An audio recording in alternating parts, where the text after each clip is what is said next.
Hey guys, I welcome you all to Bhadra IAS Academy.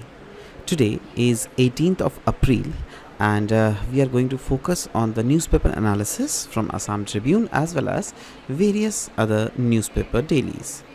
So चलिए शुरुआत करते हैं.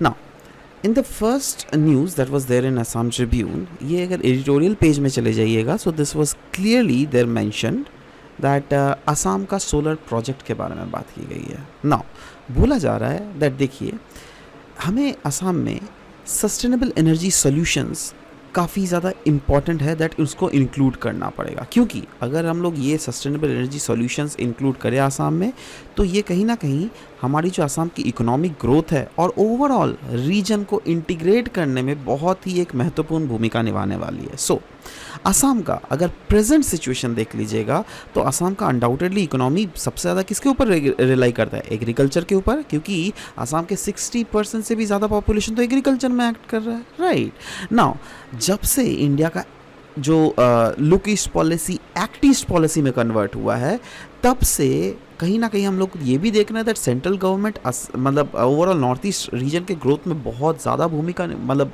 इंपॉर्टेंट रोल प्ले कर रही है. और इसमें अगर असम का इंपॉर्टेंस देख लीजिएगा वो हद से ज़्यादा है. तो वही बोला गया असम का role in fostering trade and connectivity with the Southeast Asia and the Indo-Pacific that is increasing day by day. Now Assam के अगर सोलर पावर पोटेंशियल की अगर हम लोग बात करें तो सोलर पावर जनरेशन पोटेंशियल वो अनडाउटेडली डिपेंड करता है on insolation quality as well as available space. और असम ट्रेडिशनली एक प्रॉब्लम तो ज़रूर है दैट ये कहीं ना कहीं डिसएडवांटेजियस सेक्शन है as compared to different other states, क्योंकि अगर सोलर इंसोलेशन का इंटेंसिटी देख लीजिएगा ना वो असम में थोड़ा कम होता है एनुअली, और वेस्टलैंड अवेलेबिलिटी वो भी देख लीजिएगा असम में कम है. तो despite these challenges whatever we have seen still अभी भी अगर देख लीजिएगा एक साल में अराउंड 365 डेज होते हैं, उसमें अराउंड 300 डेज तो ऐसे डेज होते हैं जहाँ पर सनशाइन हर रोज़ मिलता है. ध्यान देना अभी मैं यहाँ पर बोल रहा हूँ 300 डेज सनशाइन हर रोज़ मिलता है, और अभी मैंने डिस्कस किया दैट डिसएडवांटेजेस पोजीशन में. ये दोनों वर्ड को आप लोग अच्छे से देखिएगा. यहाँ पे बोला जा रहा है दैट 300 डेज का अनइंटरप्टेड सनशाइन ज़रूर होता है बट इंसोलेशन का जो इंटेंसिटी है ना वो लेकिन असम में कम है. ठीक है. सो सवाल होता है क्या क्या ऐसे पॉलिसी इम्पेरेटिव्स हम लोग इंक्लूड कर सकते हैं असम में जिससे क्या सोलर पावर पोटेंशियल को और भी ज़्यादा प्रमोट किया जा सके. तो अनडाउटेडली वही चीज़ बोला गया दैट कहीं ना कहीं पॉलिसी इन्हांसमेंट हमको करने की अर्जेंट नीड है, और साथ ही साथ इंस्टीट्यूशनल कैपेसिटी बिल्डिंग को भी प्रमोट करने की दरकार है जिससे सपोर्ट किया जा सकता है large scale expansion.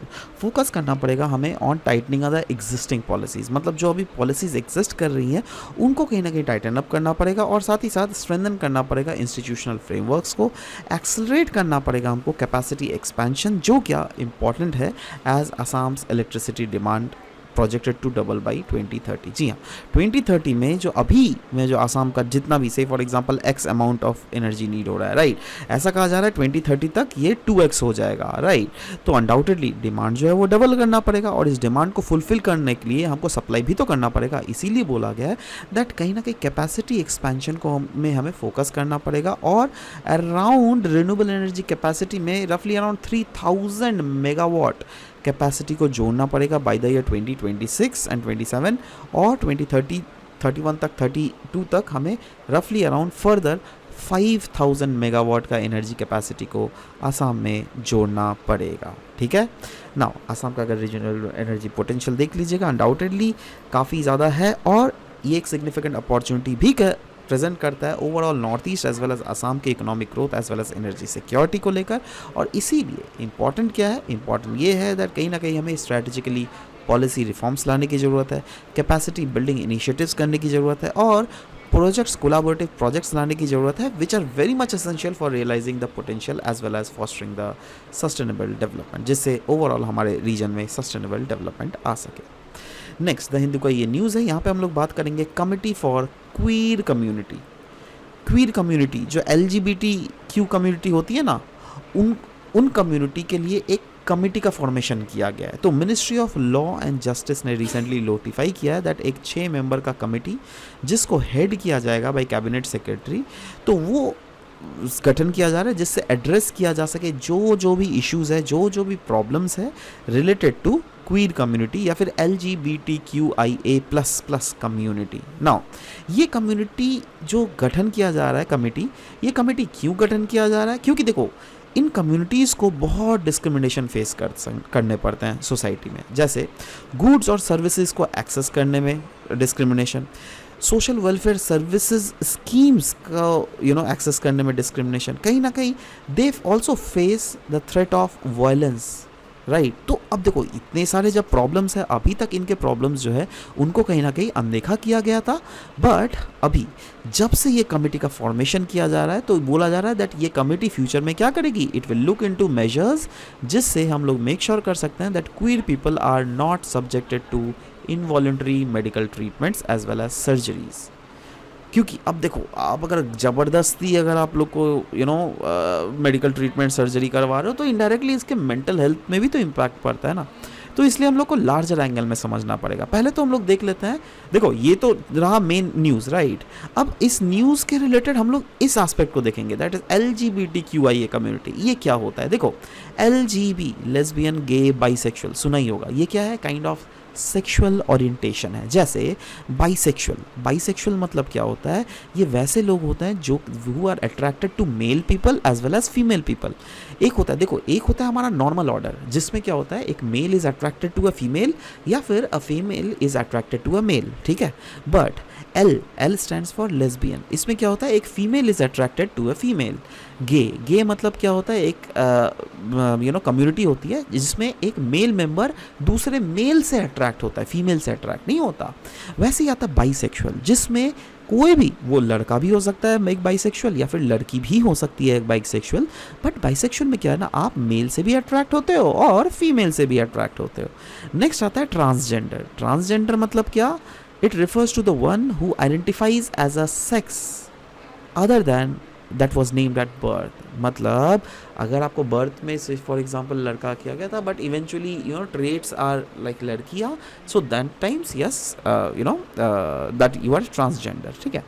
Q community मतलब क्वेश्चनिंग या फिर क्वीर कम्युनिटी होता है ना। क्वेश्चनिंग क्या है? ये एक लेबल है, it is a label one might use to convey they are exploring their identity. मतलब क्वेश्चनिंग या फिर क्वेर मतलब क्वेश्चनिंग मतलब ये लोग अपने आइडेंटिटी को एक्सप्लोर करना चाहते हैं, that what their real identity is and they may not want to label themselves, while queer is often used to identify oneself as a member of LGBTQIA community.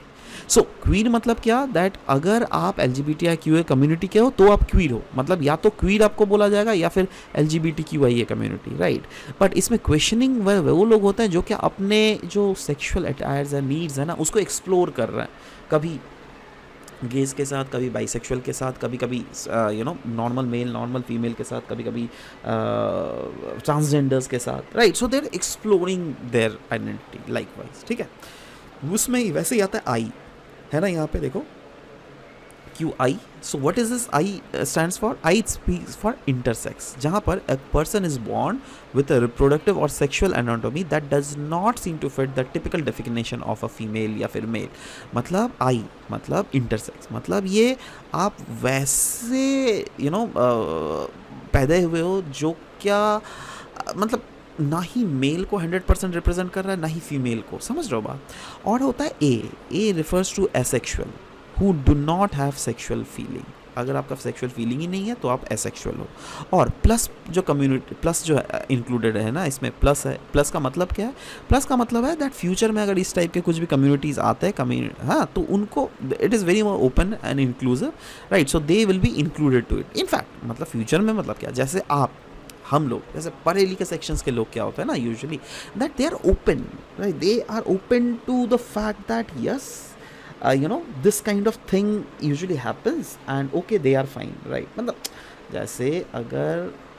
जैसे बहुत जने आप देखोगे that they are against this concept of LGBTQ community, right, but there are many people who are open to this concept। चलो ठीक है, they are fine with themselves, right। So अब हम लोग का इस आर्टिकल में यही फोकस दिया गया है दैट पूरा जो एडुकेटेड सोसाइटी है इंडिया में या फिर वर्ल्ड में, right, they should recognise the fact that this is just ये जो एनॉमली हमें देखने को मिलता है, ये एनॉमली जन्म से है, right, and we should open to this thing, right. So यही चीज़ है। Next is changes in green credit programme norms. दोस्तों ग्रीन क्रेडिट प्रोग्राम्स नॉर्म्स के बारे में आपने सुना है, शायद आप लोगों ने पिछले साल ही सुना होगा, क्योंकि ये नॉर्म्स लाए गए थे जिसके तहत जैसे आप प्लांटेशन कर रहे हो, राइट, सो आपने अगर पेड़ लगाया तो आपको कुछ ग्रीन क्रेडिट मिल जाएगा, और उस ग्रीन क्रेडिट को आप लोग बाद में ट्रेड भी कर सकते हो, समझ लो। तो अभी रिसेंटली कुछ चेंजेस लाए गए हैं इस ग्रीन क्रेडिट प्रोग्राम नॉर्म्स में, राइट। नो है क्या न्यूज़ में, यूनियन एनवायरनमेंट मिनिस्ट्री ने रिसेंटली बोला है दैट ग्रीन क्रेडिट प्रोग्राम के अंडर जो है हम लोग को मेन फोकस किसको करना पड़ेगा, in restoring ecosystem over the tree planning. क्योंकि अभी तक क्या था ना, अभी तक अर्लियर रिक्वायरमेंट क्या था दैट आपको मिनिमम 1100 ट्रीज पर हेक्टेयर लगाने ही पड़ेंगे। अगर आप लगाओगे तो ही माना जाएगा दैट आप कोई लैंडस्केप को रिफॉरेस्ट कर रहे हो। से फॉर एग्जांपल एक लैंडस्केप है, यहाँ पे आप अपना इंडस्ट्री सेटअप करना चाहते हो, आपने गवर्नमेंट से परमिशन मानी, गवर्नमेंट ने बोला ठीक है यहाँ से ले लो, आपको दूसरा जगह 1 एकड़ में आपको उतना ही, आपको 1100 ट्रीज लगाने पड़ेंगे, आपने लगा दिया, राइट। तो ये क्या होता था दैट ऐसा करने से माना जाता था दैट आपने जो ये डिफॉरेस्टेशन किया फिर से यहाँ पर रिफॉरेस्टेशन कर दिया। बट अभी जो गाइडलाइंस है ना, इस गाइडलाइंस में क्लियरली बोला गया है that the states must rely on calculate what it would cost to restore the degraded fallen landscape. देखो क्या हो रहा है, आप अगर यहाँ से फॉरेस्ट को काट रहे हो ना, तो आपको तो दिख रहा है सिर्फ पेड़ कट रहे हैं, बट पेड़ के में जो इतनी सारी पक्षियाँ रहती थी, इतने सारे माइक्रो ऑर्गेनिजम्स रहते थे, इतने सारे कीड़े मकोड़े रहते थे, वो उसको तो आप रिस्टोर नहीं कर रहे हो ना यहाँ पर जो पेड़ पौधे लगा रहे हो, तो समझ रहे हो। तो अब यहाँ पर बोला जा रहा है दैट इस डेफिनेशन को ही चेंज किया गया और बोला जा रहा है that state must rely on calculate, मतलब हम लोग को अभी कैलकुलेट करना पड़ेगा दैट कितना पैसा लगेगा टू रिस्टोर द लैंडस्केप।